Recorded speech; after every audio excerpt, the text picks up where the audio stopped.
Hello friends, स्वागत है आपका अपने YouTube channel study bye education में। आज के इस वीडियो में हम देखेंगे सामान्य ज्ञान से रिलेटेड 70 प्लस जीएस क्वेश्चन, वो भी ऑनलाइन है, जो कि अलग अलग कम्पिटिटिव एग्जाम में पूछे जाते हैं और आगे भी पूछे जाने की संभावना है। यह वीडियो नंबर सेट 8 है। इससे पहले 7 सेट दिया जा चुका है। अगर आप वह वीडियो नहीं देखे तो मेरे चैनल के प्लेलिस्ट में जाके उन वीडियो को जरूर देख ले, ताकि आपके एग्जाम के लिए हेल्पफुल हो। तो चलिए स्टार्ट करते हैं। क्वेश्चन है, हीलियम के नाभिक में होते हैं। तो हीलियम के नाभिक में क्या होता है? 2 प्रोटॉन और 2 न्यूट्रॉन होता है हीलियम के नाभिक में। तो चलिए अगले क्वेश्चन पर चलते हैं। अगला क्वेश्चन कह रहा है सबसे भारी प्राकृतिक तत्व है। तो सबसे भारी प्राकृतिक तत्व क्या है? वो है यूरेनियम। यूरेनियम क्या है? सबसे भारी प्राकृतिक तत्व है। अगर बात की जाए कि सबसे हल्की प्राकृतिक तत्व कौन से हो जाएगी, तो हो जाएगा हाइड्रोजन, जो कि इसके परमाणु संख्या 1 होता है। तो चलिए अगले क्वेश्चन पर चलते हैं। अगला क्वेश्चन है, स्टील की कठोरता प्रदान करने के लिए बढ़ाई जाती है। तो स्टील की कठोरता प्रदान करने के लिए बढ़ाई किसकी जाती है मात्रा? तो क्रोमियम की मात्रा को बढ़ाया जाता है। तो चलिए अगले क्वेश्चन पर चलते हैं। अगला क्वेश्चन कह रहा है, भारी मशीनों में संरेखक के रूप में प्रयुक्त होता है। तो भारी मशीनों में संरेखक के रूप में ग्रेफाइट का प्रयोग किया जाता है। तो चलिए अगले क्वेश्चन पर चलते हैं। अगला क्वेश्चन कह रहा है, हाइड्रोजनों में सर्वाधिक अभिक्रियाशील होता है। वो क्या है? हाइड्रोजनों वर्ग में सबसे अधिक क्रियाशील तत्व कौन से हैं? वो है फ्लोरीन। ऑप्शन आंसर हो जाएगा फ्लोरीन। फ्लोरीन का एफ से सूचित किया जाता है और इसका परमाणु संख्या 9 होता है। अगर बात की जाए हैलोजन को, तो हैलोजन में आते हैं fluorine, chlorine, bromine, bromine, iodine और स्टेंटाइन आते हैं, जो कि आधुनिक आवर्त सारणी के वर्ग 17 में आते हैं। 18 में अक्रिय गैस आते हैं, याद रखिएगा, क्योंकि यहाँ सभी क्वेश्चन पूछे जाते हैं। तो चलिए देखते हैं आगे। पृथ्वी के चारों ओर गैसों का समूह कहलाता है। पृथ्वी के चारों ओर गैसों का समूह वायुमंडल कहलाता है। अगर बात की जाए कि वायुमंडल में नाइट्रोजन की मात्रा कितना होता है, तो होता है 78%, याद रखिएगा। तो चलिए अगले क्वेश्चन पर चलते हैं। अगला क्वेश्चन कह रहा है, अम्ल वर्षा का मुख्य कारण है। अम्ल वर्षा का मुख्य कारण क्या है? SO2। SO2 के यानी इसका रासायनिक नाम क्या हो जाएगा? तो इसका रासायनिक नाम हो जाएगा सल्फर डाइऑक्साइड। और एक होता है N2O। N2O क्या है? SO2 और N2O अम्ल वर्षा का मुख्य कारण होता है। और N2O का रासायनिक नाम क्या हो जाएगा? नाइट्रस ऑक्साइड हो जाएगा। तो चलिए अगले क्वेश्चन पर चलते हैं। अगला क्वेश्चन कर रहा है, शक्कर का किण्वन से क्या बनता है? तो शक्कर के किण्वन से इथाइल अल्कोहल बनता है। तो चलिए अगले क्वेश्चन पर चलते हैं। अगला क्वेश्चन कह रहा है, जीव विकास को सबसे पहले किसने समझाया था? जीव विकास को सबसे पहले लैमार्क ने समझाया था। तो चलिए अगले क्वेश्चन पर चलते हैं। अगला क्वेश्चन है, रेडियोधर्मी तत्व से किरणें निकलती हैं। तो रेडियोधर्मी तत्व से कितने किरण निकलती हैं? तो 3 प्रकार के किरण निकलती हैं। वो कौन कौन किरण है? अल्फा किरण, बीटा किरण और गामा किरण। अगर बात की जाए कि इन तीनों किरणों में से सबसे अधिक वेदन क्षमता किसकी होती है, तो वेदन क्षमता सबसे अधिक गामा किरण की होती है, उसके बाद बीटा की, उसके बाद अल्फा का होता है। तो चलिए अगले क्वेश्चन पर चलते हैं। अगला क्वेश्चन है, हल्दी के पौधे का खाने लायक हिस्सा होता है। तो हल्दी के पौधे का खाने लायक हिस्सा होता है, वो होता है प्रकंद। तो चलिए अगले क्वेश्चन पर चलते हैं। अगला क्वेश्चन है, रक्त में लाल रंग किसके कारण होता है? रक्त का लाल रंग किसके कारण होता है? तो हीमोग्लोबिन नामक प्रोटीन के कारण जो होता है वो रक्त लाल होता है। तो चलिए अगले क्वेश्चन पर चलते हैं। अगला क्वेश्चन कह रहा है, बल की परिभाषा न्यूटन के किस गति के नियम से प्राप्त होती है? तो वो क्या है? न्यूटन के गति के प्रथम नियम से प्राप्त होता है। न्यूटन के गति को ही हम क्या कहते हैं? न्यूटन के प्रथम गति के नियम को जड़त्व के नियम भी कहते हैं। तो चलिए अगले क्वेश्चन पर चलते हैं। अगला क्वेश्चन है, कितने ताप पर जल का घनत्व अधिकतम होता है? जल का घनत्व कितने ताप पर अधिकतम होता है? तो 4 डिग्री सेल्सियस ताप पर जल का घनत्व अधिकतम होता है। और बात की जाए कि जल का घन आयतन न्यूनतम कितना पर होता है, कितना डिग्री सेल्सियस पर? तो 4 डिग्री सेल्सियस पर ही जल का आयतन न्यूनतम होता है। तो चलिए अगले क्वेश्चन पर चलते हैं। अगला क्वेश्चन है, प्रतिध्वनि सुनने के लिए श्रोता और परावर्तक के सतह के बीच न्यूनतम दूरी कितनी होनी चाहिए? तो वो होनी चाहिए 17 मीटर लगभग। तो चलिए अगले क्वेश्चन पर चलते हैं। अगला क्वेश्चन है, लाल, हरा और नीला रंगों को मिलाने पर कौन सा रंग प्राप्त होता है? तो होता है सफ़ेद। लाल और हरा और नीला रंग को मिलाएंगे तो सफ़ेद रंग प्राप्त होगा। तो चलिए अगले क्वेश्चन पर चलते हैं। अगला क्वेश्चन है, प्रकाश के किस घटना के कारण रेगिस्तान में मरीचिका दिखाई पड़ता है? तो वह है प्रकाश के पूर्ण आंतरिक परावर्तन के कारण दिखाई पड़ता है। तो चलिए अगले क्वेश्चन पर चलते हैं।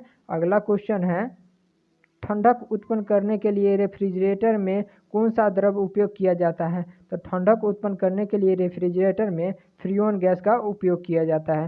तो चलिए अगले क्वेश्चन पर चलते हैं। अगला क्वेश्चन कह रहा है, उबलते जल की अपेक्षा भाप से जलने पर क्यों अधिक कष्ट होता है? तो क्यों कष्ट होता है? तो जल की अपेक्षा भाप में क्या होता है, गुप्त ऊष्मा अधिक होने के कारण भाप से अधिक जलन उत्पन्न होता है। तो चलिए अगले क्वेश्चन पर चलते हैं। अगला क्वेश्चन है, रॉकेट का आकाश में उड़ान भरना किस सिद्धांत पर आधारित है? तो रॉकेट के आकाश में उड़ान भरना रैखिक संवेग संरक्षण के नियम पर आधारित है। तो चलिए अगले क्वेश्चन पर चलते हैं। अगला क्वेश्चन है, एक चंद्र दिवस पृथ्वी के लगभग कितने दिनों के बराबर होता है? तो एक चंद्र दिवस पृथ्वी के लगभग 28 दिनों के बराबर होता है। तो चलिए अगले क्वेश्चन पर चलते हैं। अगला क्वेश्चन है, परम शून्य ताप का मान बतावे। तो परम शून्य ताप का मान होता है -273 डिग्री सेल्सियस। तो चलिए अगले क्वेश्चन पर चलते हैं। अगला क्वेश्चन है, जब लिफ्ट की डोरी टूट जाती है तो वह मुक्त पिंड की भांति नीचे गिरती है। इस स्थिति में लिफ्ट में स्थित वस्तु का भार पर क्या प्रभाव पड़ता है? तो प्रभाव क्या पड़ता है, वो शून्य हो जाता है। तो चलिए अगले क्वेश्चन पर चलते हैं। अगला क्वेश्चन है, पृथ्वी अपने वर्तमान कोणीय चाल से कितनी गुनी अधिक चाल से घूमने लगे ताकि भूमध्य रेखा पर रखी वस्तु का भार शून्य हो जाएगी? तो कितना, 17 गुनी से घूमने लगी तो हो जाएगा शून्य भूमध्य रेखा पर रखी वस्तु का भार। तो चलिए अगले क्वेश्चन पर चलते हैं। अगला क्वेश्चन है, खाना पकाने में प्रयुक्त होने वाला हीटर का तार बना होता है। तो खाना पकाने में प्रयुक्त होने वाला हीटर का तार नाइक्रोम का बना होता है। तो चलिए अगले क्वेश्चन पर चलते हैं। अगला क्वेश्चन है, प्रकाश वर्ष दूरी का मात्रक है। एक प्रकाश वर्ष का मान कितना होता है? तो प्रकाश वर्ष किसका मात्रक है? तो दूरी का मात्रक है। यहाँ से भी क्वेश्चन बनता है। और एक प्रकाश वर्ष बराबर होता है 9.46 गुने 10⁻15 मीटर। अब बात की जाए कि किलोमीटर में कितना होगा, तो किलोमीटर में हो जाएगा 9.46 गुने 10⁻12 किलोमीटर हो जाएगा। चलिए अगले क्वेश्चन पर चलते हैं। अगला क्वेश्चन है, आपेक्षिक आर्द्रता किस यंत्र के द्वारा मापा जाता है? आपेक्षिक आर्द्रता हाइग्रोमीटर के द्वारा मापा जाता है। अगर बात किया जाता है कि अपेक्षित घनत्व किसके द्वारा मापा जाता है, तो है हाइड्रोमीटर। याद रखिए, यहाँ ध्यान दीजिएगा, अपेक्षिक आर्द्रता हाइग्रोमीटर से, अपेक्षित घनत्व हाइड्रोमीटर से मापा जाता है। तो चलिए अगले क्वेश्चन पर चलते हैं। अगला क्वेश्चन है, पृथ्वी तल से पलायन वेग का मान कितना निर्धारित है? तो पृथ्वी तल से पलायन वेग का मान कितना निर्धारित है? 11.2 किलोमीटर प्रति सेकेंड निर्धारित है। इसकी वेग से अगर पृथ्वी से कोई सामान ऊपर फेंकी जाए तो फिर धरती पर वापस नहीं आएगी। और चंद्रमा का कितना है पलायन वेग? चंद्रमा का पलायन वेग है 2.42 किलोमीटर प्रति सेकेंड है। चलिए अगले क्वेश्चन पर चलते हैं। अगला क्वेश्चन कह रहा है, फ़ारेनहाइट पैमाने में हिमांक बिंदु एवं भाप बिंदु कितना होता है? तो फ़ारेनहाइट पैमाने में हिमांक बिंदु 32 फ़ारेनहाइट होता है एवं भाप बिंदु कितना होता है? 212 फ़ारेनहाइट होता है। तो चलिए अगले क्वेश्चन पर चलते हैं। अगला क्वेश्चन है,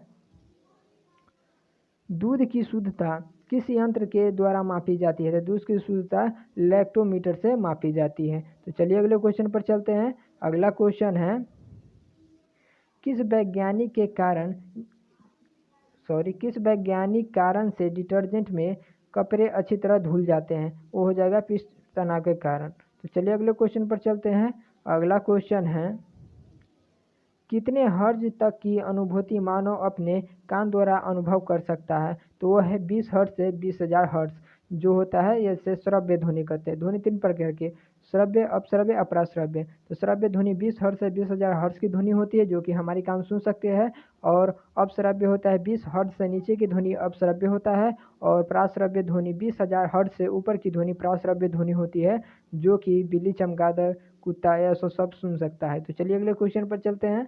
अगला क्वेश्चन है, किस विद्युत चुंबकीय तरंग की वेधन क्षमता सबसे ज़्यादा होती है? तो ये हम ऊपर डिस्कस कर चुके हैं। उस किसकी होती है? तो गामा किरणें की वेधन क्षमता सबसे अधिक होती है, और इससे कम किसका होता है? तो बीटा किरण की, और इससे कम अल्फा किरण की। तो चलिए अगले क्वेश्चन पर चलते हैं।